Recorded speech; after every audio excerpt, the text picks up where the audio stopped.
ಮಾನ್ಯ ಜಿಲ್ಲಾಧಿಕಾರಿಗಳು ಹೇಳಿದಂತೆ ಈ ಥರ ಸ್ಕೀಮ್ ಬಗ್ಗೆ ಸಾಕಷ್ಟು ಸಲ ನಮ್ಮದು ವಿಚಾರಣೆ ಆಗಿತ್ತು. ಒಂದು ಅನಾಮಧೇಯ ಅರ್ಜಿ ಯಾರು ಸೇಬಿಗೆ ಕೂಡ ಬರೆದಿದ್ದರು. ಈ ಥರ ಈ ಸಂಘಟನೆ ದುಡ್ಡು ಕೇಳ್ತಾ ಇದ್ದಾರೆ, ತಗೊಳ್ತಾ ಇದ್ದಾರೆ.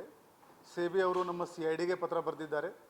CIDಯಿಂದ ನಮಗೆ ಕೂಡ ಒಂದು ಎನ್ಕ್ವೈರಿ ಬಂದಿತ್ತು. ಅದು ರೂಟೀನ್ ಚಾನೆಲ್ ಥರ ತಿರುಗಾಡ್ತಾ ಇತ್ತು. ಈ ಮನುಷ್ಯ ಈ ಶಿವಾನಂದ ನೀಲನ್ನವರ್ ಇವನು ಉಡುಪಿ ಜಿಲ್ಲೆಯಲ್ಲಿ ಒಂದು ಭಾಷಣದಲ್ಲಿ ನನ್ನ ಹತ್ರ 15,000 ಗನ್ ಇದೆ, ಜನ 10 ಲಕ್ಷ ಕೋಟಿ ಕೊಡೋಕ್ಕೆ ನನಗೆ ಲೈನಲ್ಲಿ ನಿಂತಿದ್ದಾರೆ. ಆವಾಗ it was a red flag for us. ಆವಾಗಿಂದ ಸ್ವಲ್ಪ ಈ ಏಜೆನ್ಸಿದು ತನಿಖೆ, ಈ ಪರ್ಟಿಕ್ಯುಲರ್ ಏಜೆನ್ಸಿದು ತನಿಖೆ ಸ್ವಲ್ಪ ಚುರುಕಾಯಿತು. ನಾವು ಸೇಬಿಗೆ ಕಾಂಟ್ಯಾಕ್ಟ್ ಮಾಡಿದ್ದೀವಿ. ಅವರು ಹೇಳಿದ್ದಾರೆ ನಾವು ನಿಮಗೆ ಎನ್ಕ್ವೈರಿಗೆ ಹೇಳ್ತಾ ಇದ್ದೀವಿ, ಇವನು ನಮ್ಮ ಜೊತೆಗೆ ರಿಜಿಸ್ಟರ್ಡ್ ಇಲ್ಲ. RBI ಬೆಂಗಳೂರಿಗೆ ಮಾತಾಡಿದ್ದೀವಿ. ಅವರು ಒಂದು ಲಿಂಕ್ ಕಳಿಸಿದ್ದಾರೆ ಅವ್ರ ವೆಬ್ಸೈಟ್ದು. ಅದರಲ್ಲಿ 9,000ಕ್ಕಿಂತ ಜಾಸ್ತಿ NBFC ಇನ್ಸ್ಟಿಟ್ಯೂಷನ್ಸ್ ಏನಿದೆ ಅದರದ್ದೊಂದು ಲಿಂಕ್ ಕಳಿಸಿದರು ನಮಗೆ. ಆ ಲಿಂಕ್ನಲ್ಲಿ ನಾವು ಸರ್ಚ್ ಮಾಡಿದ್ದೀವಿ. ಈ ಫಾರ್ಮ್ದು ಅದರಲ್ಲಿ ರಿಜಿಸ್ಟ್ರೇಷನ್ ಇರಲಿಲ್ಲ.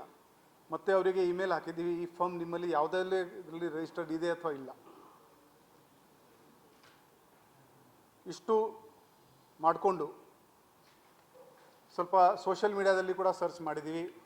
ಈ ಫರ್ಮ್ ಈ ಥರ ಕಲರ್ಫುಲ್ ಪ್ಯಾಂಪ್ಲೆಟ್ಸ್ನಲ್ಲಿ ನೀವು 1 ಲಕ್ಷ ಕೊಟ್ಟಿದ್ದರೆ ತಿಂಗಳಕ್ಕೆ 3,000 ಬರುತ್ತೆ, ಈ ಥರ 5 ಲಕ್ಷ ಇಟ್ಟಿದ್ರೆ 15,000 ಬರುತ್ತೆ ಅಂತ ಜನರಿಗೆ ಭಾಳ ಅಟ್ರಾಕ್ಟಿವ್ ಆಗಿ ಇದು ವಾಟ್ಸಪ್ನಲ್ಲಿ ಸರ್ಕ್ಯುಲೇಟ್ ಆಗ್ತಾಯಿತ್ತು. ಇದು ಮಾಡಿದ ಮೇಲೆ ನಾವು ಜನರಿಗೆ ಕಾಂಟ್ಯಾಕ್ಟ್ ಮಾಡೋಕ್ಕೆ ಶುರು ಮಾಡಿದ್ವಿ, ಯಾರು ಇದರಲ್ಲಿ ಇನ್ವೆಸ್ಟ್ ಮಾಡಿದ್ದಾರೆ. ಅವರು ಸರ್ ನಮಗೆ ಕಂಪ್ಲೇಂಟ್ ಕೊಡಲ್ಲ ಸರ್, ನಿಮಗೆ ತೋರಿಸ್ತೀವಿ ಅಂತ ಹೇಳಿದರು. ಇದು ಒಂದು ಸ್ಯಾಂಪಲ್ ಹ್ಯಾಂಡ್ ಲೋನ್ ಅಗ್ರಿಮೆಂಟ್ ಇದೆ. ಇದರಲ್ಲಿ ಅವನು ಪಾರ್ಟಿ 1 ಲೋನ್ ಕೊಡುವವನು ಪಾರ್ಟಿ 2, ನಾವೆಲ್ಲ ಫ್ಯಾಮಿಲಿ ಇದ್ದೀವಿ, ನಮಗೆ ಕಷ್ಟ ಇದೆ, ಇವರು ನನಗೆ ದುಡ್ಡು ಕೊಡ್ತಾ ಇದ್ದಾರೆ ಅಂತ ಅವನು ಅಗ್ರಿಮೆಂಟ್ ಎಲ್ಲರಿಂದ ಮಾಡಿಸಿದ್ದಾನೆ. ಈಗ ಜನ ಅವನ ಮೇಲೆ ಯಾಕೆ ನಂಬಬೇಕು? ಅವನು ಎಷ್ಟು ಹ್ಯಾಂಡ್ ಲೋನ್ ತೊಗೊಳ್ತಾನೆ ಅದರದ್ದು ಬ್ಲ್ಯಾಂಕ್ ಚೆಕ್, ಈ ಥರ ಒಂದು ಬ್ಲ್ಯಾಂಕ್ ಚೆಕ್ ಮೇಲೆ ಸೈನ್ ಮಾಡಿಕೊಂಡು ಅದೇ ಈಕ್ವಲ್ ಅಮೌಂಟ್ ಹಾಕ್ಕೊಂಡು ಅವರಿಗೆ ಆಸ್ ಅ ಗ್ಯಾರಂಟಿ ಕೊಡ್ತಾ ಇದ್ದ. ಒನ್ ರೂಲ್ ವಾಟ್ ಈ ಶಿವಾನಂದನ್ ಫಾಲೋ ಮಾಡಿದಾನೆಂದರೆ, ಇವನು ಯಾರು ಡಿಪಾಸಿಟ್ ಮಾಡಿದರೆ ಅವ್ರಿಗೆ ಎಲ್ಲಿಗೆ ಆ 3% ಕಂಟಿನ್ಯೂಸ್ ಆಗಿ ಕೊಡ್ತಾ ಹೋಗಿದ್ದಾನೆ. ಅದರಿಂದ ಯಾರಿಗೆ ಇವನ ಮೇಲೆ ಡೌಟ್ ಬಂದಿಲ್ಲ.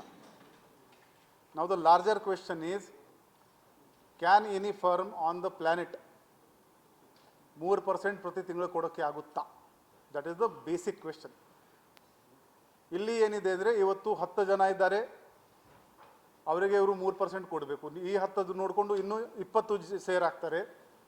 ಅವರು ಸೇರಿದ ಮೇಲೆ ಅವರಿಂದ ದುಡ್ಡು ತೊಗೊಂಡು ಇವರಿಗೆ 3% ಶುರು ಆಗುತ್ತೆ. ಈ 20 ಸೇರಿದ ಮೇಲೆ ಇನ್ನೂ 40 ಬರ್ತಾರೆ, ಅವರಿಂದ ದುಡ್ಡು ತೊಗೊಂಡು ನಿಮಗೆ 20ಗೆ ಸರ್ ಆಗುತ್ತೆ. ಬಟ್ ಈ ಪಿರಾಮಿಡ್ ಏನಿದೆ ಒಂದಿನ ಅದರ ಸ್ವಂತ ವೇಟ್ ಮೇಲೇ ಕೊಲ್ಯಾಪ್ಸ್ ಆಗುತ್ತೆ.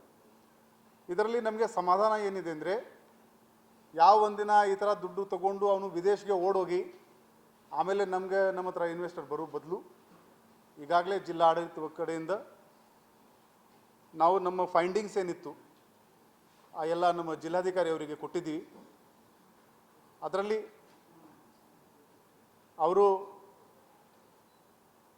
ಅವರ ಅಧಿಕಾರಿಗಳಿಂದ ವಿಚಾರಣೆ ನಡೆಸಿದ್ದಾರೆ. ನಿನ್ನೆ ರಾತ್ರಿ ನಮಗೆ ದೂರು ಬಂದಿದೆ. ಆ ದೂರಿನ ಆಧಾರದ ಮೇಲೆ ಒಂದು FIR ದಾಖಲು ಮಾಡಲಾಗಿದೆ. ಸಾಕಷ್ಟು ಡಾಕ್ಯುಮೆಂಟ್ಸ್ ಕೂಡ ಕೊಟ್ಟಿದ್ದಾರೆ.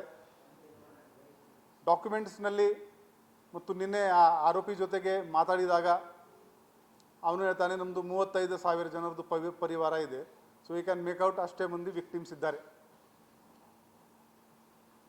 ಸಾಕಷ್ಟು ಬ್ಯಾಂಕ್ ಅಕೌಂಟ್ ಡೀಟೇಲ್ಸ್, ಅವನು ಒಂದು ಡಿಜಿಟಲ್ ಪ್ಲ್ಯಾಟ್ಫಾರ್ಮ್ ಕೂಡ ನಡೆಸ್ತಾ ಇದ್ದ, ಯೂಸರ್ ನೇಮ್ ಪಾಸ್ವರ್ಡ್ ಇದೆ ಅದಕ್ಕೆ.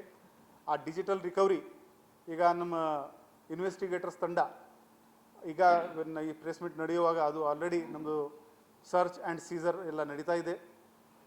ಆ ಒಂದು ಡಿಜಿಟಲ್ ಡಿವೈಸಸ್ ಏನೇನಿದೆ ಅದು ಕೂಡ ನಾವು ಸರ್ಚ್ ಮಾಡ್ತೀವಿ. ಮನೆ ಜಿಲ್ಲಾಧಿಕಾರಿ ಹೇಳಿದಂಗೆ ಈ ಪ್ರಕರಣದ್ದು ಮ್ಯಾಗ್ನಿಟ್ಯೂಡ್ ಜಾಸ್ತಿ ಇದೆ. ಒಂದು ಬ್ಯಾಲೆನ್ಸ್ ಶೀಟ್ ನಾವು ನೋಡಿದ್ದೀವಿ. ಚಾರ್ಟರ್ಡ್ ಅಕೌಂಟ್ ಏನು ಆಡಿಟ್ ಮಾಡಿದ್ದ 300 crore 400 crore ಒಂದೊಂದು ವರ್ಷಕ್ಕೆ ಆ ಬ್ಯಾಲೆನ್ಸ್ ಶೀಟ್ನಲ್ಲಿ ಕಂಡು ಬರ್ತಾ ಇದೆ. ಸೊ ಇದು ಮೋಸ್ಟ್ ಲೈಕ್ಲಿ ಜನರದ್ದು ದುಡ್ಡಿದೆ. ಸೊ ಈ ಕೇಸ್ ಅಂತರ್ ಜಿಲ್ಲೆ ಅಂತರ್ ರಾಜ್ಯ ಇರೋದ್ರಿಂದ CIDಗೆ ವರ್ಗಾವಣೆ ಮಾಡೋಕ್ಕೆ ಇವತ್ತು ನಾವು ರಿಕ್ವೆಸ್ಟ್ ಕೂಡ ಈಗಾಗಲೇ ನಮ್ಮ ಚೀಫ್ ಆಫೀಸ್ಗೆ ಕಳಿಸಿದ್ದೀವಿ. ನಿನ್ನೆ ಈ ಇಂಟ್ರೋಗೇಷನ್ ಇವನಿಗೆ ಮಾಡುವಾಗ ಫಸ್ಟ್ ಪ್ರಶ್ನೆ ಇವರಿಗೆ ಇತ್ತು, ನೀವು ರಿಜಿಸ್ಟರ್ಡ್ ಇದ್ದೀರಾ? ಉತ್ತರ ಇತ್ತು ಇಲ್ಲ. ಅವ್ರದ್ದು ಪಾಸ್ಟ್ ಲೈಫ್ ಬಗ್ಗೆ ಕೇಳಿದಾಗ it was even more shocking. ಅವ್ರ ಕ್ವಾಲಿಫಿಕೇಷನ್ ಕೇಳಿದ್ದೀವಿ, ಎಲ್ಲಿ MBA ಆಗಿದ್ದಾರೆ, MBA ಫೈನಾನ್ಸ್ ಆಗಿದ್ದಾರೆ, ಮಾರ್ಕೆಟ್ದು ಉನ್ನತ ನಾಲೆಜ್ ಇದೆ ಅಂತ. ಕ್ವಾಲಿಫಿಕೇಷನ್ ಕೇಳಿದಾಗ ಅವರು ಹೇಳ್ತಾರೆ PUC ಆಗಿದ್ದಾನೆ ಅಂತ. ಸೊ ಸ್ಟಾಕ್ ಮಾರ್ಕೆಟ್ನಲ್ಲಿ ಕೂಡ ನಿಮಗೆ ಇನ್ವೆಸ್ಟ್ ಮಾಡಬೇಕಾದ್ರೆ ಸ್ವಲ್ಪ ಅಂಡರ್ಸ್ಟ್ಯಾಂಡಿಂಗ್ ಇರಬೇಕು. ಸೊ ಆಮೇಲೆ ಅವನು ಹೇಳ್ತಾನೆ ಅವನು FMCG, fisheries, real estates, social service ಇಲ್ಲಿ ಎಲ್ಲ ಇನ್ವೆಸ್ಟ್ಮೆಂಟ್ ಮಾಡಿದ್ದಾನೆ ಅಂತ. ಸೊ ಈಗ ನಮಗೆ ಎಕ್ಸ್ಪರ್ಟ್ದು ಕೂಡ ಅವಶ್ಯಕತೆ ಬೇಕಾಗುತ್ತದೆ, ಯಾಕಂದರೆ ಆ ಬ್ಯಾಲೆನ್ಸ್ ಶೀಟ್ಸ್ ಇವೆ. ಇವನು ಕೆಲವು ಇನ್ವೆಸ್ಟ್ಮೆಂಟ್ ಸ್ಟಾಕ್ ಮಾರ್ಕೆಟ್ನಲ್ಲಿ ಕೂಡ ಮಾಡಿದ್ದಾನೆ. DC ಅವರು ಹೇಳ್ದಂಗೆ ಈಗಾಗಲೇ ನಾವು ಯಾವಾಗ ಮಾತಾಡ್ತಾ ಇದ್ದೀವಿ, ಈಗಾಗಲೇ ಎಲ್ಲ ಕರೆಸ್ಪಾಂಡೆನ್ಸ್ಗಳು ಶುರು ಆಗಿದೆ. ನಮ್ಮ ಡಿಪಾಸಿಟರ್ಸ್ದು ಏನು ಠೇವಣಿ ಇದೆ ಅದು ಕಾಪಾಡೋಕ್ಕೆ ನಾವು ಹೆಚ್ಚಿನ ಪ್ರಯತ್ನ ಮಾಡ್ತಾಯಿದ್ದೀವಿ.